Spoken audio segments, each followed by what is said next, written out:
Hello everyone, welcome to my YouTube channel education के अलावा कश्यप। कैसे हैं आप सभी? आज सभी बहुत अच्छे होंगे। आज हम बात कर रहे हैं MNS military BSc nursing service के बारे में। मिलिट्री नर्सिंग सर्विस या आर्मी बीएससी नर्सिंग सर्विस क्या है, कैसे फॉर्म के बीएससी नर्सिंग जो है कैसे आर्मी से बीएससी नर्सिंग कॉलेज से कर सकते हैं, एडमिशन लिया जा सकता है आर्मी की बीएससी नर्सिंग कॉलेज में। क्या जिनके फैमिली मेम्बर आर्मी में है या फोर्स में, क्या सिर्फ भाई इसको कर सकते हैं? नहीं। तो इसका जवाब है नहीं। ऐसी कोई भी गर्ल किसी ने नीट का एग्ज़ाम दिया है, नीट क्वालिफाइंग है, तो वो सभी जो है इसका फॉर्म लगा सकते हैं। एमएनएस बीएससी नर्सिंग के लिए क्या नीट देना ज़रूरी है? हाँ, तो नीट देना ज़रूरी है। नीट में क्वालिफाइंग मार्क्स भी होना ज़रूरी है, ठीक है। तो पेरेंट का क्या आर्म में होना आवश्यक नहीं है? तो बिल्कुल भी पेरेंट का आर्म में होना आवश्यक नहीं है। कौन एडमिशन ले सकता है? कब इसके फॉर्म निकलेंगे? क्या डॉक्यूमेंट चाहिए? और साथ साथ एंट्रेंस एग्ज़ाम में क्या पूछा जाएगा? पेपर का पैटर्न एंड सिलेबस के बारे में बताऊंगा। एलिजिबिलिटी क्राइटेरिया क्या है? क्या फिजिकल स्टैंडर्ड ज़रूरी है? क्या इसमें हाइट और मेडिकल एक्सपेक्ट भी है?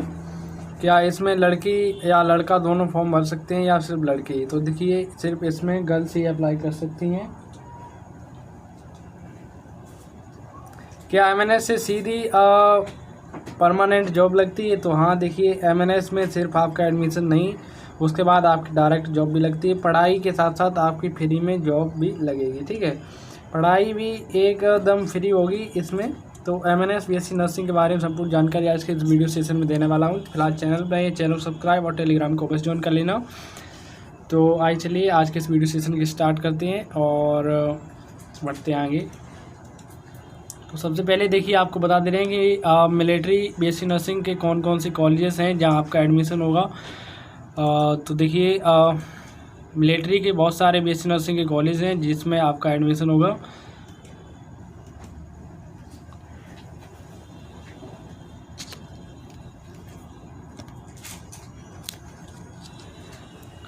तो देखिए, पहला कॉलेज है मिलिट्री बीएससी नर्सिंग के 9 कॉलेज हैं। और देखिए, पहला हमारा पुणे का कॉलेज है जिसमें देखिए Maharana university of Health science, जिसमें आपकी 40 सीटें हैं। दूसरा हमारा देखिए कोलकाता में कॉलेज है West Bengal University of Health Science, जिसे WVUHS के नाम से जाना जाता है, जिसमें 30 सीटें हैं। और तीसरा हमारा देखिए मुंबई में है Maharashtra university of Health Science, जिसे MUHS के नाम से जाना जाता है, 40 सीटें हैं। और तीसरा है दिल्ली में, जो दिल्ली यूनिवर्सिटी में 30 सीटें हैं। और एक हमारा उत्तर प्रदेश के लखनऊ में है Atal Bihari Vajpayee medical university ABBMU में, जिसकी आपकी 40 सीटें हैं, ठीक है। और एक हमारा बेंगलोर में है Rajiv Gandhi University of Health Science, जिसे RGUHS, जिसमें 40 सीटें हैं। टोटल आपकी नंबर ऑफ सीट 220 है, यानी कि इन 220 सीटों पर आपका बीएससी नर्सिंग में आपका एडमिशन होता है। बीएससी नर्सिंग में एडमिशन के बाद आपकी यहीं पे जो है आर्मी में जॉब भी लग जाती है।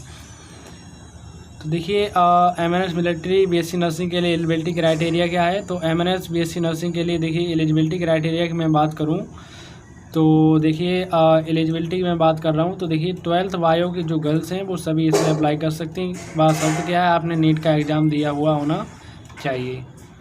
अगर आपने नीट का एग्ज़ाम दिया है तो आप इसमें एलिजिबल हैं, आप इसका फॉर्म भर सकते हैं। एज की बात करें तो एज आपकी जो है 1 अक्टूबर 2002 से लेकर 30 सितंबर 2008 के बीच में होनी चाहिए। अगर आपकी इसके बीच में एज है तो आप इसमें एलिजिबल हैं फॉर्म भरने के लिए। और इसके बाद आगे चलिए हम बात करते हैं। आगे हमारा आता है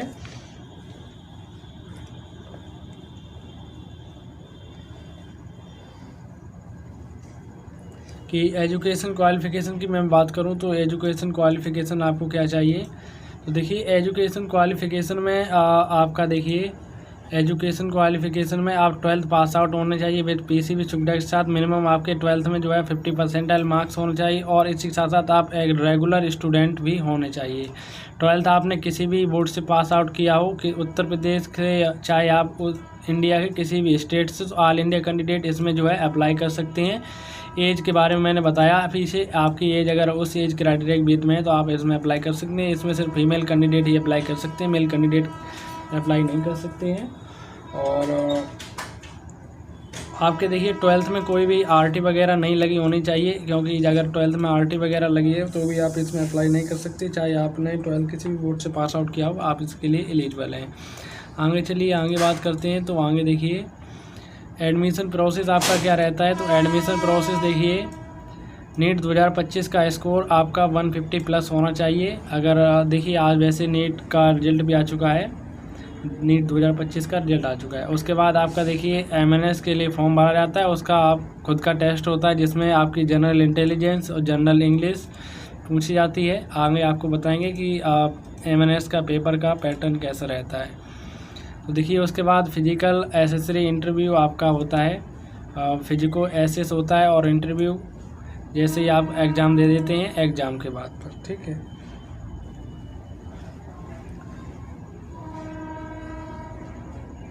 अब इसके बाद मैं बात करूँगा कि फॉर्म आपके कब तक आएंगे। तो देखिए एमएनएस 2025 के फॉर्म, नीट का रिजल्ट देखिए आज 14 जून है, आज आपका रिजल्ट आ चुका है। 7 दिन के अंदर आपका एमएनएस का फॉर्म भी आ जाएगा, ठीक है।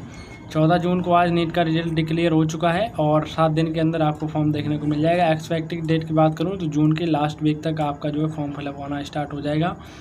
नीट क्वालिफाइंग होना चाहिए और गर्ल कैंडिडेट ही इसमें अप्लाई कर सकते हैं। तो ये एलिजिबिलिटी क्राइटेरिया हो गया। और अब इसके बाद बात करते हैं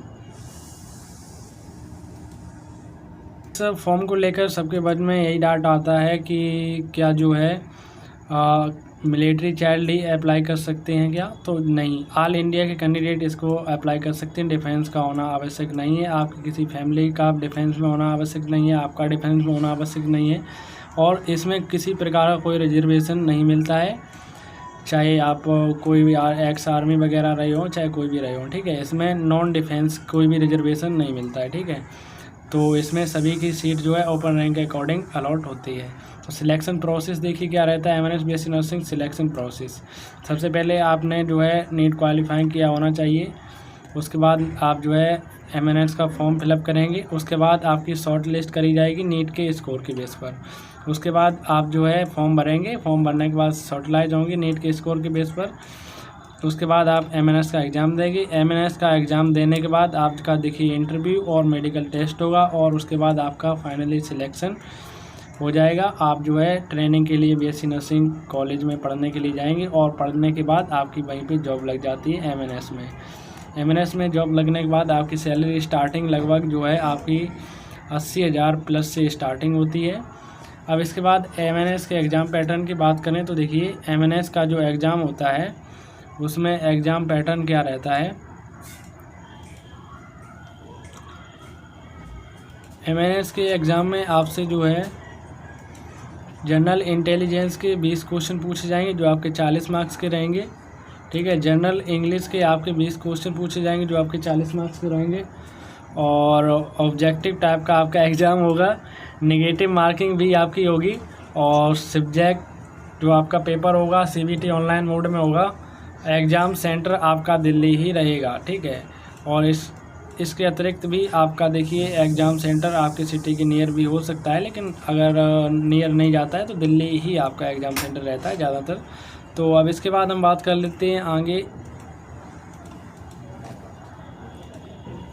इंटरव्यू में आपका देखिए क्या पूछा जाता है। तो इंटरव्यू में आपका इंटरव्यू हिंदी और इंग्लिश आपके अकॉर्डिंग आप जिसमें कंफर्ट हैं आप उसमें दे सकते हैं। जैसे अब मान लो आप हिंदी में कंफर्ट है तो हिंदी में दे सकते हैं, इंग्लिश में दे सकते हैं। इंटरव्यू में आपसे जो है आपका इंट्रो और यही जनरल नॉलेज वगैरह आपसे पूछा जाता है। इंटरव्यू में ज़्यादा कुछ नहीं रहता है। जैसे ही आप एग्ज़ाम पास करेंगे उसके बाद आप जो है इंटरव्यू आपका होगा। इंटरव्यू में मैंने आपको बता दिया क्या क्या पूछा जाता है। और देखिए उसके बाद आपका मेडिकल टेस्ट होगा। तो मेडिकल में देखिए आपकी आई टेस्ट होगा, ईयर टेस्ट होगा, ठीक है। टूथ और डेंटल पॉइंट आपके चेक करे जाएंगे। Temperature, BP, respiratory rate, sugar और फ्लैट फुट, नॉक और स्वीटी पाम, चेस्ट साइज और हीमोग्लोबिन का लेवल वगैरह, ये सब आपके बेसिक टेस्ट रहते हैं। तो आपका थोड़ा बहुत फिट होना भी ज़रूरी है क्योंकि आप आर्मी में जा रहे हैं, फोर्स में जा रहे हैं। तो और इसके अतिरिक्त हाइट वगैरह का कोई यहाँ पे रहता है थोड़ा और इसके अतिरिक्त आपको कोई रनिंग वगैरह नहीं करनी रहती, कोई पुशअप वगैरह नहीं लगानी रहती है, ठीक है। तो फिजिकल टेस्ट में देखिए मिनिमम आपकी हाइट जो है 152 सेंटीमीटर होनी चाहिए। वहीं अगर आप हिल नॉर्थ ईस्ट स्टेट से यानी कि पहाड़ी क्षेत्रों से बिलोंग करते हैं तो आपकी जो है हाइट 147 सेंटीमीटर होनी चाहिए और कोई रनिंग कोई पुशअप वगैरह आपसे नहीं कराई जाएगी, ठीक है। तो ये मेडिकल के बारे में बता दिया। अब आपको जो है आई होप सारी इन्फॉर्मेशन इसके रिगार्डिंग मिल गई है। और अगर इसके अतिरिक्त आपका कोई और डाउट है तो कमेंट सेक्शन में पूछिए, बेझिझक आपको जो है इसके इस बारे में सारी इन्फॉर्मेशन प्रोवाइड कराई जाएगी। Thank you so much watching for this video. मिलते हैं किसी नेक्स्ट वीडियो में सटीक जानकारी के साथ, और तब तक के लिए हमें दीजिए अलविदा। धन्यवाद।